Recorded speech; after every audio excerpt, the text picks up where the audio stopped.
আমাদের ট্রেন ছিল 10:30টায়, কিন্তু আমরা সেটা মিস করেছি। এইখানে যতগুলো মানুষ এতগুলো মানুষ আমি জীবনে একসাথে একবারে দেখিই নাই।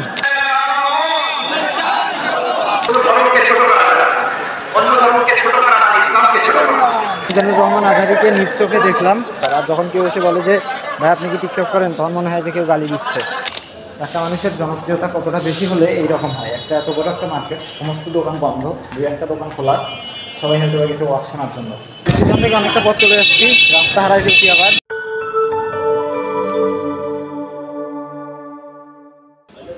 Hello viewers, welcome my new video. আর আজকে তারিখ হচ্ছে জানুয়ারির 18 তারিখ।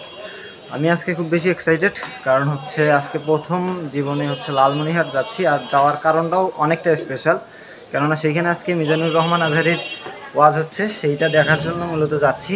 এবং সেই সাথে লালমনিরহাট জেলাটাকে ঘোরার চেষ্টা করব। আর এই মুহূর্তে আমি আছি গাইবান্ধা জেলার রেলওয়ে স্টেশনে। গাইবান্ধা জেলার রেলওয়ে স্টেশনটা কিন্তু বেশ বড়, সো আপনাদেরকে একটু দেখানোর চেষ্টা করি।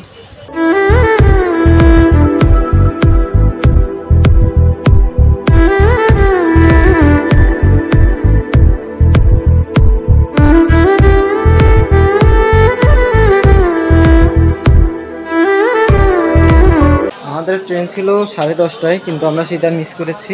এখন আমাদের পরবর্তী ট্রেনে যাইতে হবে। আর পরবর্তী ট্রেন 11:30টায়। সো এখন 11:30টাই বাজে প্রায়। ট্রেন হয়তো বা আসবে এখন। সো টিকিট কাটতে হবে, যাওয়া যাক এবং দেখা যাক টিকিটের মূল্য কীরকম, এবং দেখি কতক্ষণ লাগে সেই টিকিট কাটতে।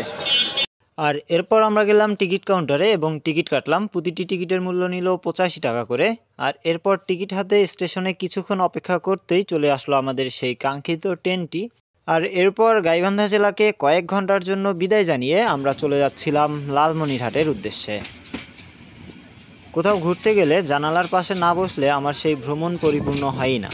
আর এবারও ঠিক বরাবরের মতো জানালার পাশের সিটটাতে বসে জানালা দিয়ে উঁকি মেরে পরিবেশের সৌন্দর্য উপভোগ করতে করতে কখন যে তিস্তা ব্রিজে চলে গেলাম বুঝতেই পারলাম না।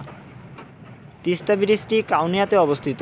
এর আগে একবার গেছিলাম, সেই সময় প্রচুর পানি ছিল, আর এখন পানি নাই বললেই চলে। সো দুইবারের দুই রকম পরিবেশ, বেশ ভালো লাগছিল তাই দেখতে। এবং ওয়েদারটাও ছিল চমৎকার। শীতের দিন হলেও ঘুরতে যাওয়ার মতো ওয়েদার ছিল, কেননা বাইরে রোদ ছিল এবং সেই সাথে শীতের যে অনুভূতি সেইটাও ছিল। সো দুইটা মিশে বেশ ভালোই লাগছিল। আর এভাবেই 1.5 ঘন্টা ট্রেন ভ্রমণের পর আমরা পৌঁছে যাই আমাদের কাঙ্ক্ষিত জায়গা লালমনিরহাট রেলওয়ে স্টেশনে। আর সেখানে গিয়ে স্টেশনে নামতেই দেখি প্রচুর মানুষ, যা আমাদের কল্পনার বাইরে ছিল।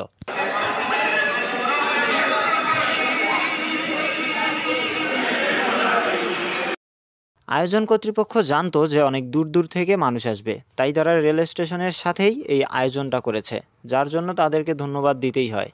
তবে রেল স্টেশন থেকে 2-3 মিনিট দূরেই মেইন স্টেজটা বানানো হয়েছে, যেখানে আজহারী সাহেব বসবেন এবং ওয়াজ করবেন। তবে এছাড়াও আমি যতটুকু জানতে পেরেছি, এছাড়াও ছোট বড় সব মিলিয়ে তারা 10টি জায়গায় তাকে পর্দার মাধ্যমে দেখার ব্যবস্থা করে দিয়েছে এবং 10টি মাঠই ছিল বিশাল।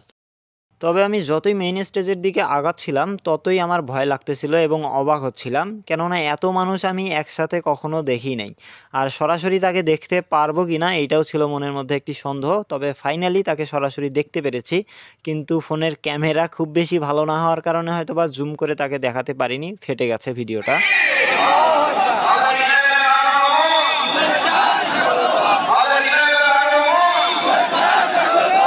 এইখানে যতগুলো মানুষ এতগুলো মানুষ আমি জীবনে একসাথে একবারে দেখিই নাই।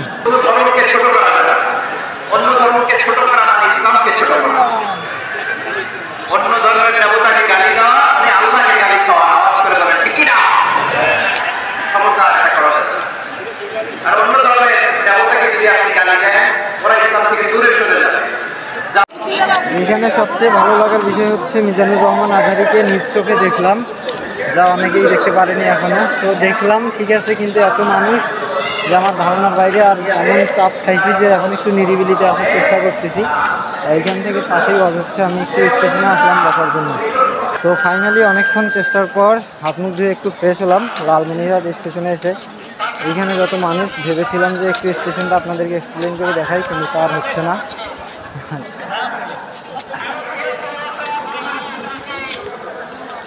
এখানে যত মানুষ আর তার পাশাপাশি যত টিকটকার, যে কোনোখানে ভিডিও স্টার্ট করলেই মানুষ ভাববে যে টিকটকার, আর যখন কেউ এসে বলে যে ভাই আপনি কি টিকটক করেন, তখন মনে হয় যে কেউ গালি দিচ্ছে। সো ওয়াজ হচ্ছে পাশেই, আমি একটু রিল্যাক্স হচ্ছি এবং দেখার চেষ্টা করছি যে লালমনিরহাট স্টেশনটা কেমন। সো এরপর আমি মিজানুর রহমান আজহারী সাহেবের আধা ঘন্টা ওয়াজ শুনেছি এবং এরপর বেরিয়ে গিয়েছি, কেননা আমার মনে ছিল যে আমি লালমনিরহাট জেলাটাকে যতটুকু পারি ঘুরে দেখব। সো সেই উদ্দেশ্যে আমি গেলাম প্রথমে লালমনিরহাট স্টেশনে, এবং স্টেশনের এরিয়াটা বিশাল, এত বড় এরিয়া রেলওয়ে স্টেশন আমি কখনো দেখি নাই। আসলে গাইবান্ধার বাইরে ওইভাবে কখনো ঘুরতে যাওয়া হয়নি, কিন্তু গাইবান্ধা জেলায় যতগুলো জায়গা আছে সবগুলোতেই গিয়েছি। এছাড়াও বগুড়াতে গিয়েছি 2-3 বার, কিন্তু বাইরে ওইভাবে ঘুরতে যাওয়া হয়নি এবং ভিডিও করা হয়নি। তবে এখন থেকে চেষ্টা করব প্রতি মাসেই একবার করে গাইবান্ধা জেলার বাইরে গিয়ে একটা ভিডিও করে আপনাদেরকে দেখানোর। সো সেই জন্য অবশ্যই আপনাদের সাপোর্ট আমার বিশেষভাবে কাম্য। আর এরপর স্টেশনটাকে সুন্দরভাবে ঘোরার পর স্টেশনের যে ওভারব্রিজ ছিল ওইটা দিয়ে চলে গেলাম পূর্ব দিকে, এবং সেইখানে গিয়ে জানতে পারি যে সেইটা হচ্ছে লালমনিরহাট জেলার পৌরসভা। সো লালমনিরহাট জেলার পৌরসভাটাকে ঘোরার চেষ্টা করলাম, পায়ে হেঁটে খুব বেশি দূর যাইতে পারিনি, তবে যতটুকু সম্ভব হয়েছে 4-5টা ঘুরে দেখার চেষ্টা করেছি। এখন আমি লালমনিরহাট জেলাটাকে নিজের মতো করে একটু ঘোরার চেষ্টা করছি। সকালে খুব অল্প খাওয়া দাওয়া করে আসছি, যে কারণে প্রচুর খিদা লাগছে। তো এইখানে দোকানগুলোতে এত ভিড়, যে কোনো দোকানে বসে খাওয়া দাওয়া করবো এমন কোনো পরিবেশ নেই, তাই পেঁয়াজি আর হচ্ছে পুরি নিয়ে আসলাম। এবং এইখানে একটা বাজার, এইখানে বসে আপাতত খাওয়া দাওয়া করবো, মানুষজন নাই। খাওয়া দাওয়া করার পর দেখি কোথায় যাওয়া যায়, প্রচণ্ড ক্ষুধা লাগছে। তো খাওয়া দাওয়া শেষ, আর লালমনিরহাট স্টেশনের পাশেই যে বাজারটা এবং যে মার্কেটটা এগুলো ঘুরলাম। দূরে কোথাও যাইতে পারতেছি না, কেননা যে কোনো সময় তারা ফোন দিবে এবং ফোন দিলেই আবার ব্যাক করতে হবে। আপনাদের যাদের ইচ্ছা আছে মিজানুর রহমান আজহারীকে দেখার বা সরাসরি তার ওয়াজ শোনার, তাদেরকে বলবো খুব বেশি দূর থেকে না আসাটাই বেটার, কেননা এত মানুষ আর এত মানে কি বলবো, এখানে ঢুকে যে আপনি শান্তিতে তাকে দেখবেন কিংবা শুনবেন এমন পরিবেশ আসলেই কম। মানুষ এত বেশি আসছে এখানে, আশেপাশের এলাকার মানুষ আসলে স্বাভাবিক, কিন্তু দূর থেকে আসলে তার জন্য অনেক বেশি হ্যাম্পার হয়ে যাবে বিষয়টা, সে আসলে সহ্য করতে পারবে কিনা বলা মুশকিল।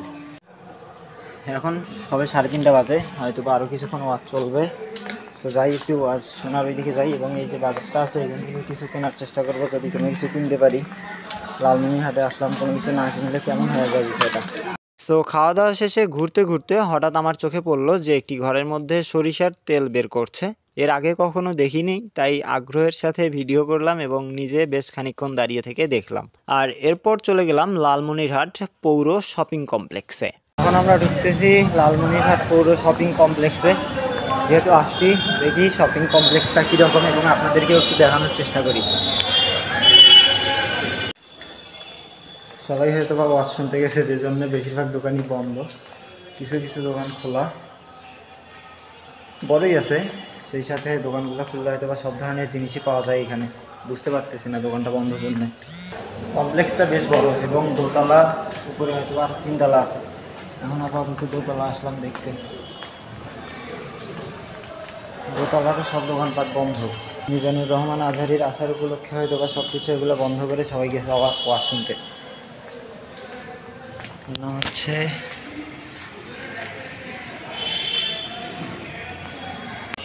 একটা মানুষের জনপ্রিয়তা কতটা বেশি হলে এইরকম হয়, একটা এত বড় একটা মার্কেট, সমস্ত দোকান বন্ধ, 2-1টা দোকান খোলা, সবাই হয়তো গেছে ওয়াজ শোনার জন্য। বিশাল বলা যায়, কেননা দোতলা এবং সেই সাথে অনেক দোকান। সো ঘুরলাম, দেখলাম, এখন বের হয়ে যাচ্ছি, দেখি আশেপাশে আর কোনো কিছু আছে কিনা দেখার মতো। সারাদিন জার্নি করে মাথাটা একটু ব্যথা করতেছিল, আর সেই সময়ই একটি ফাঁকা নিরিবিলি জায়গা দেখলাম এবং পাশেই একটি চায়ের দোকান। সো কোনো দেরি না করে সেইখানে একটি চা খেতে খেতেই হঠাৎ ফোন আসলো যে আমাদের কোথায় যেন যেতে হবে সবাইকে মিলে। সেখান থেকে অনেকটা পথ চলে আসছি, রাস্তা হারাই ফেলছি আবার। এখন আমার মানুষজনকে জিজ্ঞাসা করে রাস্তা খুঁজতে খুঁজতে যাইতে হবে। আর এরপর লোকজনকে জিজ্ঞাসা করে আবারও চলে আসলাম লালমনিরহাট স্টেশনের ওভারব্রিজে। মিশন মোড়। এরপর জানতে পারলাম আমরা যাচ্ছি বানভাষা বাজার নামক একটি জায়গাতে, এবং সেইখানে গিয়ে আমরা এক আত্মীয়র বাসায় খাওয়া দাওয়া করব। সো সেই সময়ের ভিডিওগুলো করা হয়নি, সেই সময় যাওয়ার সময় অনেক কিছুই দেখেছি, বাট ভিডিও করা হয়নি কেননা ফোনে চার্জ কম ছিল। আর এরপর আমাদের লক্ষ্য ছিল 7:30টার ট্রেনটাতে বাড়ি ফেরার। আর সেজন্য আমরা 6:30টার সময় চলে গেলাম স্টেশনে এবং আবারও টিকিট কাটলাম এবং ট্রেনের জন্য অপেক্ষা করতে থাকলাম।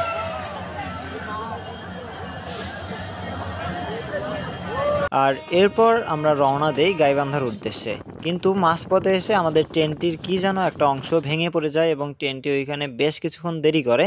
সামান্য কিছু ভিডিও করতে পেরেছি, তারপর ফোনটা বন্ধ হয়ে গিয়েছে, যে কারণে পরবর্তী ভিডিওগুলো আর করতে পারিনি।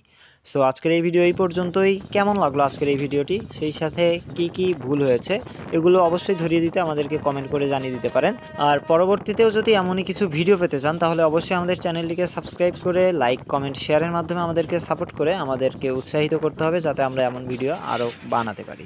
সো কথা হচ্ছে অন্য কোনো দিন অন্য কোনো ভিডিওতে। সে পর্যন্ত ভালো থাকুন, সুস্থ থাকুন, খুদা হাফেজ।